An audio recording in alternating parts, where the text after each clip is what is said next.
Hay un lugar en el desierto de Sudán donde no crece nada desde hace 7000 años. La arena tiene 30 metros de profundidad. La temperatura supera los 50 grados en verano. Las caravanas tuareg que cruzan esa zona conocen un dicho antiguo en tamashek que se traduce más o menos como «aquí no escarbes». Lleva siglos pasando de padres a hijos sin que nadie sepa exactamente por qué. Nadie lo sabía. Hasta noviembre de 1981. Esa madrugada, a 420 kilómetros sobre Sudán, un transbordador espacial estadounidense llamado Columbia encendió un radar experimental durante exactamente 4 minutos. El radar emitía ondas en una frecuencia capaz de atravesar la arena seca y rebotar contra lo que hubiera enterrado debajo. Los técnicos de la NASA buscaban viejos cauces de ríos prehistóricos. Nada más.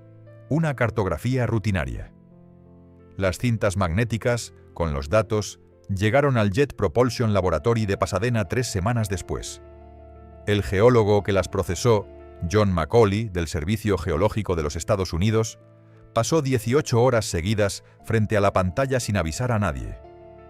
Cuando finalmente llamó por teléfono a su superior, le pidió que viniera al laboratorio en persona y que no lo comentara con nadie hasta que lo hubiera visto con sus propios ojos. Lo que Macaulay había encontrado debajo de la arena no eran ríos, eran raíces, una sola red interconectada, ramificada en patrones fractales, estructuras de hasta 60 kilómetros de extensión desde un único punto central, repetidas en 47 nodos distintos a lo largo del cuadrante oriental del Sahara. Macaulay publicó los datos en 1982 etiquetados como acumulaciones radiculares fósiles del Sahara Verde.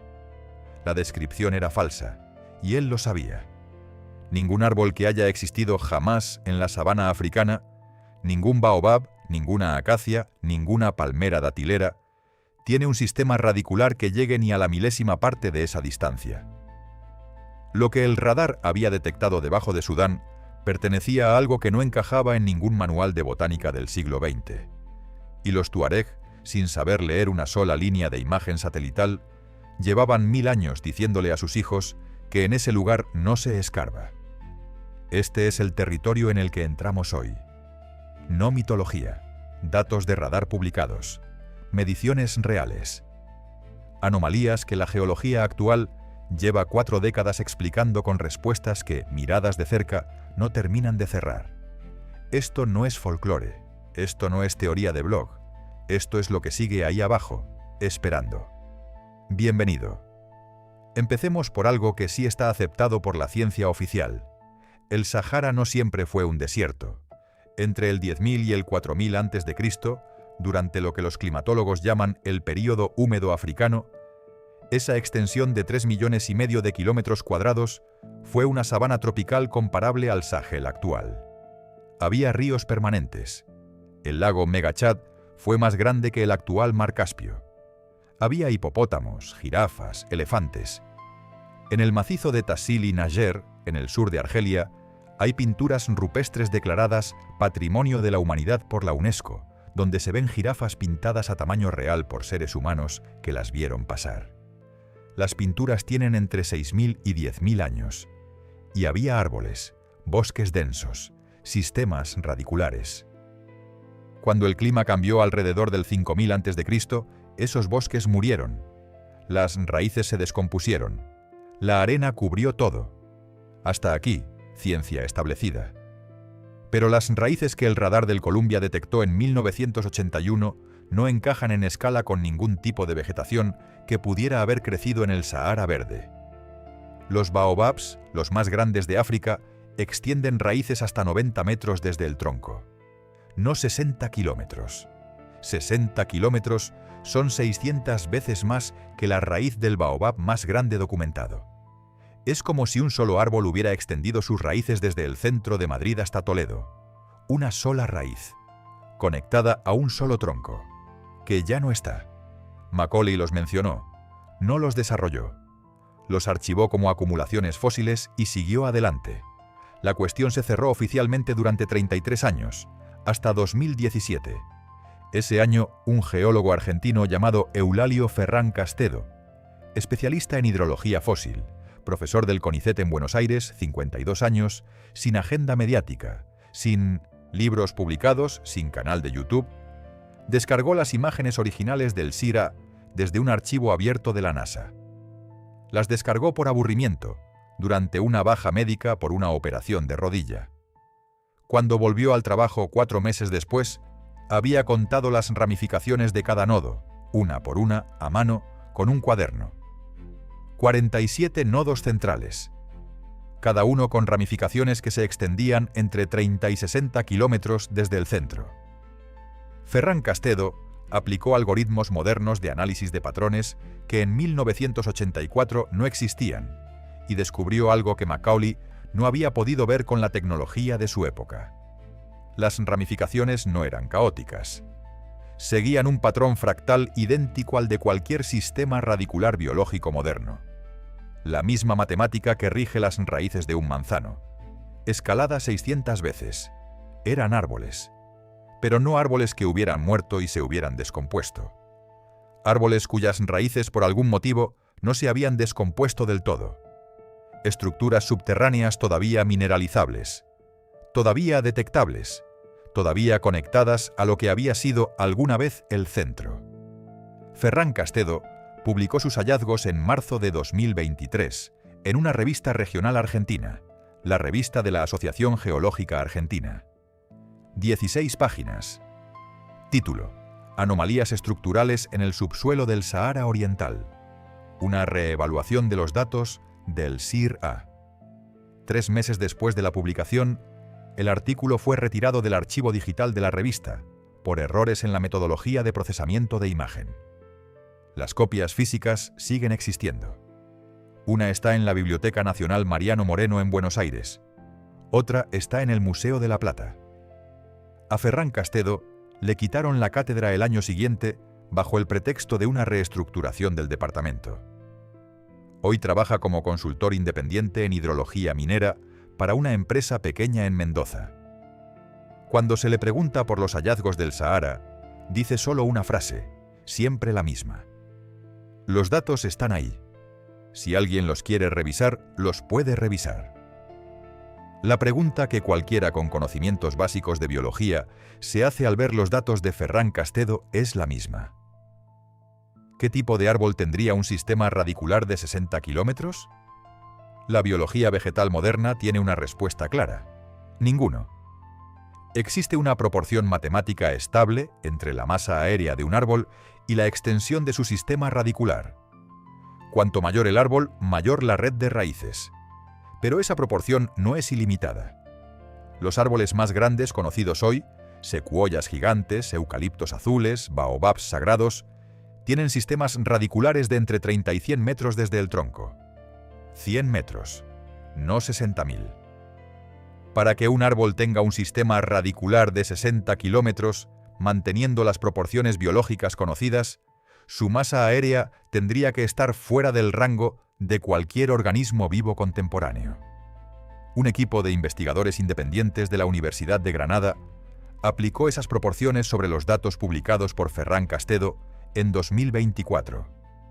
Las cifras que arrojaron son las que la mayoría de la gente rechaza al oírlas por primera vez. Diámetro del tronco: entre 500 y 1200 metros. Altura: entre 2 y 4 kilómetros. 2 a 4 kilómetros de altura. Más alto que el Mulhacén. Más alto que el Aneto. Más alto que cualquier cumbre de los Pirineos. Más alto que la propia Sierra Nevada española entera. Aquí es donde casi todo el mundo deja de escuchar. Suena demasiado extremo. Pero considera lo que ya hemos aceptado. El bosque petrificado de Sarmiento, en Argentina, conserva tocones fosilizados de 3,5 metros de diámetro. Las secuoyas del Calaveras Big Trees State Park en California incluyen tocones de hasta 9 metros. Y esos son los pequeños del registro. Los tocones tienen siempre la dimensión más estrecha del árbol porque están en la base. El árbol sobre ellos era mucho mayor. Lo que esto sugiere es perturbador. Sugiere que lo que llamamos bosque y lo que llamamos montaña podrían ser dos puntos del mismo espectro de tamaños, separados por escalas que ningún manual de geología actual reconoce. Sugiere que los árboles de varios kilómetros de altura no son fantasía, sino registro fósil. Y sugiere que aquí abajo, bajo la arena del Sahara, en 47 puntos distintos del cuadrante oriental, siguen las raíces de algo que en su día estuvo de pie.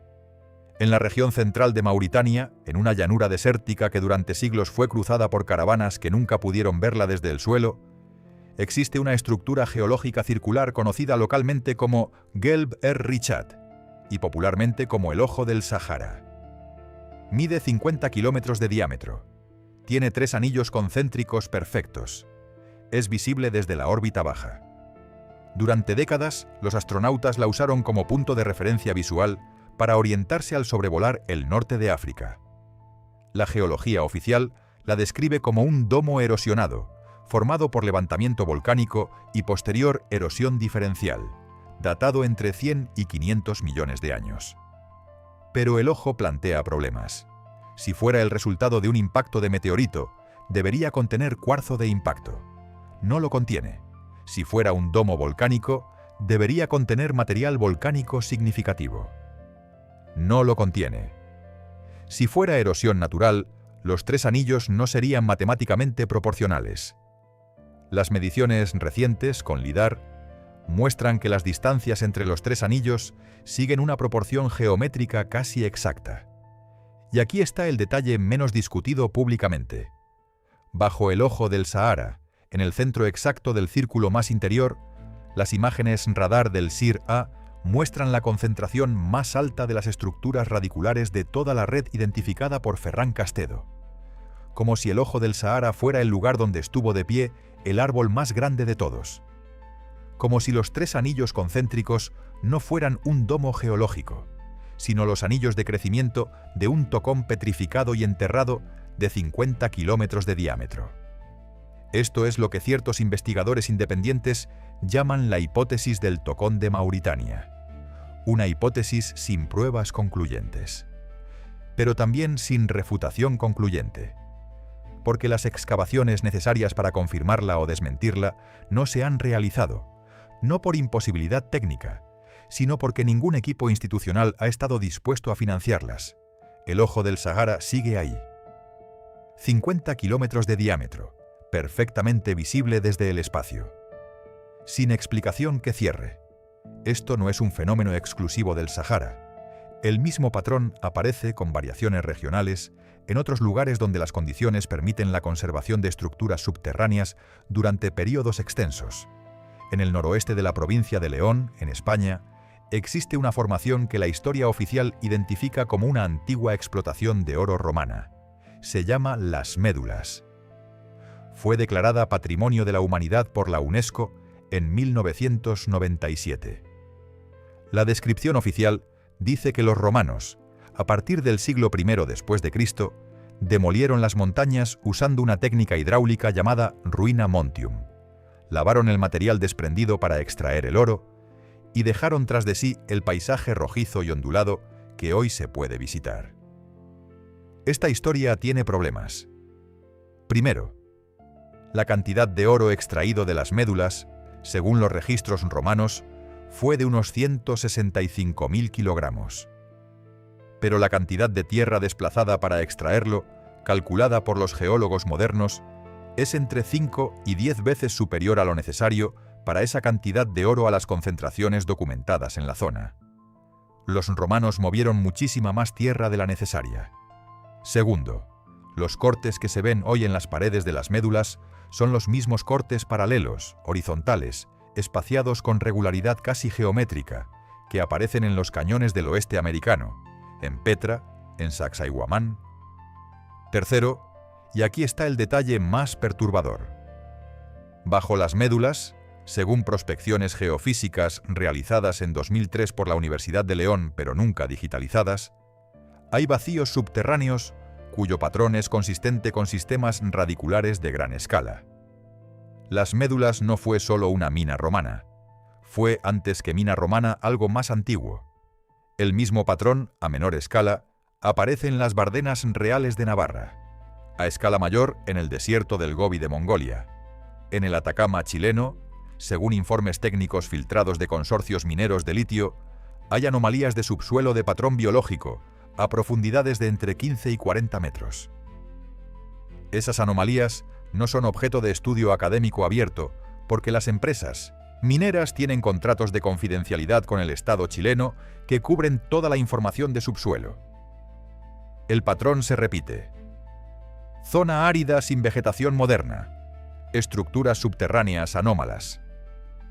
Geología superficial reinterpretada por la ciencia oficial como erosión natural o actividad humana antigua.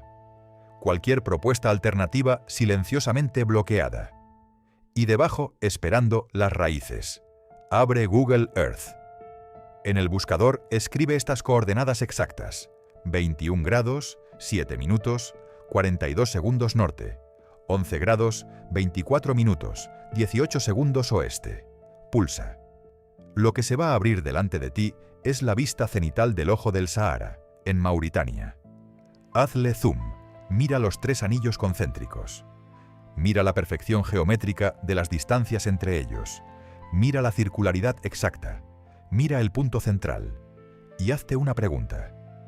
¿Qué proceso natural conocido produce una estructura de 50 kilómetros de diámetro con 3 anillos concéntricos matemáticamente proporcionales en un terreno sin actividad volcánica, sin tectónica activa, sin cuarzo de impacto y sin ningún accidente geográfico equivalente en 1000 kilómetros a la redonda? Si no encuentras una respuesta satisfactoria, no estás solo. Tampoco la encuentra la geología oficial. Lo que la geología oficial te dirá es que es un domo erosionado. Pero los domos erosionados no tienen anillos matemáticamente proporcionales. Te dirá que es erosión diferencial. Pero la erosión diferencial sigue las líneas de estratificación natural, no las matemáticas radiales. Te dirá en el fondo que no lo sabe.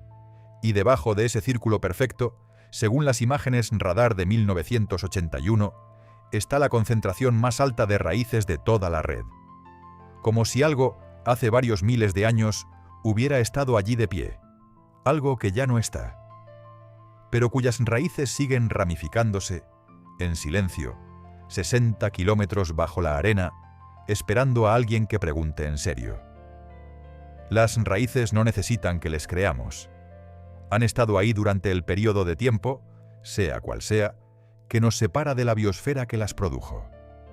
Seguirán ahí cuando este video termine. Cuando todos vayan a dormir y se despierten mañana. La arena no necesita validar la existencia de lo que cubre, solo lo cubre y espera. Lo que las generaciones futuras hagan con los datos del Sahara, del Atacama, de las médulas, depende de cuántas personas estén dispuestas a mirar más allá de las explicaciones que se nos han ofrecido durante décadas y que dejan demasiadas preguntas sin responder. La pregunta no es si las raíces están ahí. Están. La pregunta es, ¿qué fue el árbol? ¿Y por qué la respuesta a esa pregunta nunca ha recibido la investigación seria que merece? Seguimos esperando. Si esto te hizo mirar el mapa del mundo de una manera nueva, suscríbete. Cada semana publicamos una investigación nueva. Y haz clic en el video que aparece ahora en pantalla, porque esto es apenas el principio.